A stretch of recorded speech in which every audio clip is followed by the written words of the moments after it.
Hello aspirants, quick revision series में आपका स्वागत है। आज हम भारतीय संविधान के सबसे महत्वपूर्ण अनुच्छेदों में से एक अनुच्छेद 13 पर चर्चा कर रहे हैं। इस अनुच्छेद को अक्सर हमारे मौलिक अधिकारों का संरक्षक कहा जाता है क्योंकि ये अन्य सभी कानूनों पर इन अधिकारों की सर्वोच्चता स्थापित करता है। ये न्यायिक समीक्षा यानी जुडिशियल रिव्यू की शक्ति का संवैधानिक आधार है।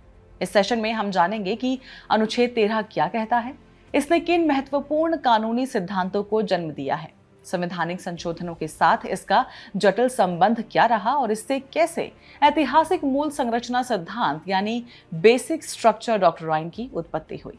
चलिए शुरू करते हैं। तो अनुच्छेद 13 वास्तव में क्या कहता है? यह प्रमुख क्लॉजेज में विभाजित है। क्लॉज 1 संविधान पूर्व कानूनों से संबंधित है। वे कानून जो 26 जनवरी 1950 को संविधान लागू होने से पहले बने थे। ये कहता है कि ऐसा कोई भी कानून यदि वह मौलिक अधिकारों से असंगत है तो उस असंगति की सीमा तक शून्य हो जाएगा। क्लॉज 2 भविष्योन्मुखी यानी फॉरवर्ड लुकिंग है। ये राज्य यानी सरकार और विधायिका को कोई भी ऐसा कानून या विधि बनाने से रोकता है जो मौलिक अधिकारों को छीनता या न्यून करता है। इस खंड के उल्लंघन में बनाया गया कोई भी कानून शुरुआत से ही शून्य होगा। अब एक महत्वपूर्ण प्रश्न ये है, संविधान अनुच्छेद 13 के उद्देश्य के लिए किसे विधि मानता है? क्लॉज 3 एक समावेशी परिभाषा प्रदान करता है।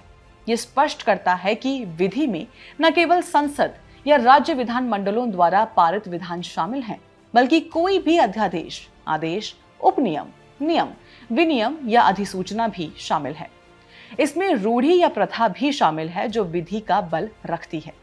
ये विस्तृत परिभाषा सुनिश्चित करती है कि राज्य का कोई भी अंग कार्यकारी कार्रवाई के माध्यम से भी मौलिक अधिकारों का उल्लंघन नहीं कर सकता है। अनुच्छेद 13 से सर्वोच्च न्यायालय ने दो बहुत महत्वपूर्ण सिद्धांत विकसित किए हैं।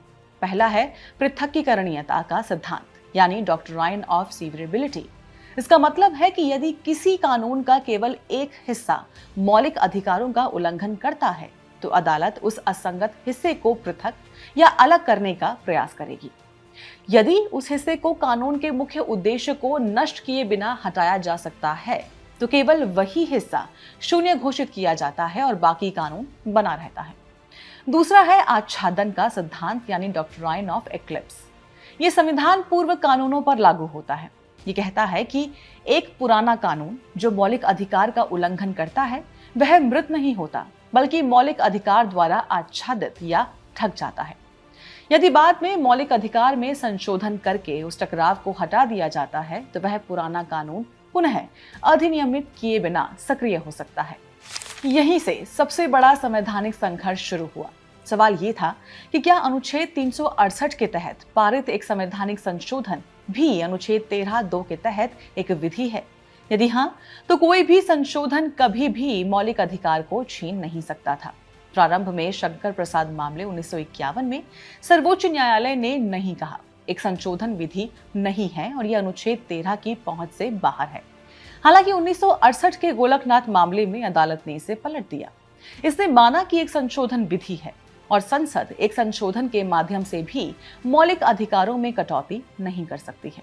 संसद और न्यायपालिका के बीच ये खींचतान आखिरकार 1973 के ऐतिहासिक केशवानंद भारती मामले में सुलझ गई। सर्वोच्च न्यायालय ने बड़ी कुशलता से स्थिति को संतुलित किया।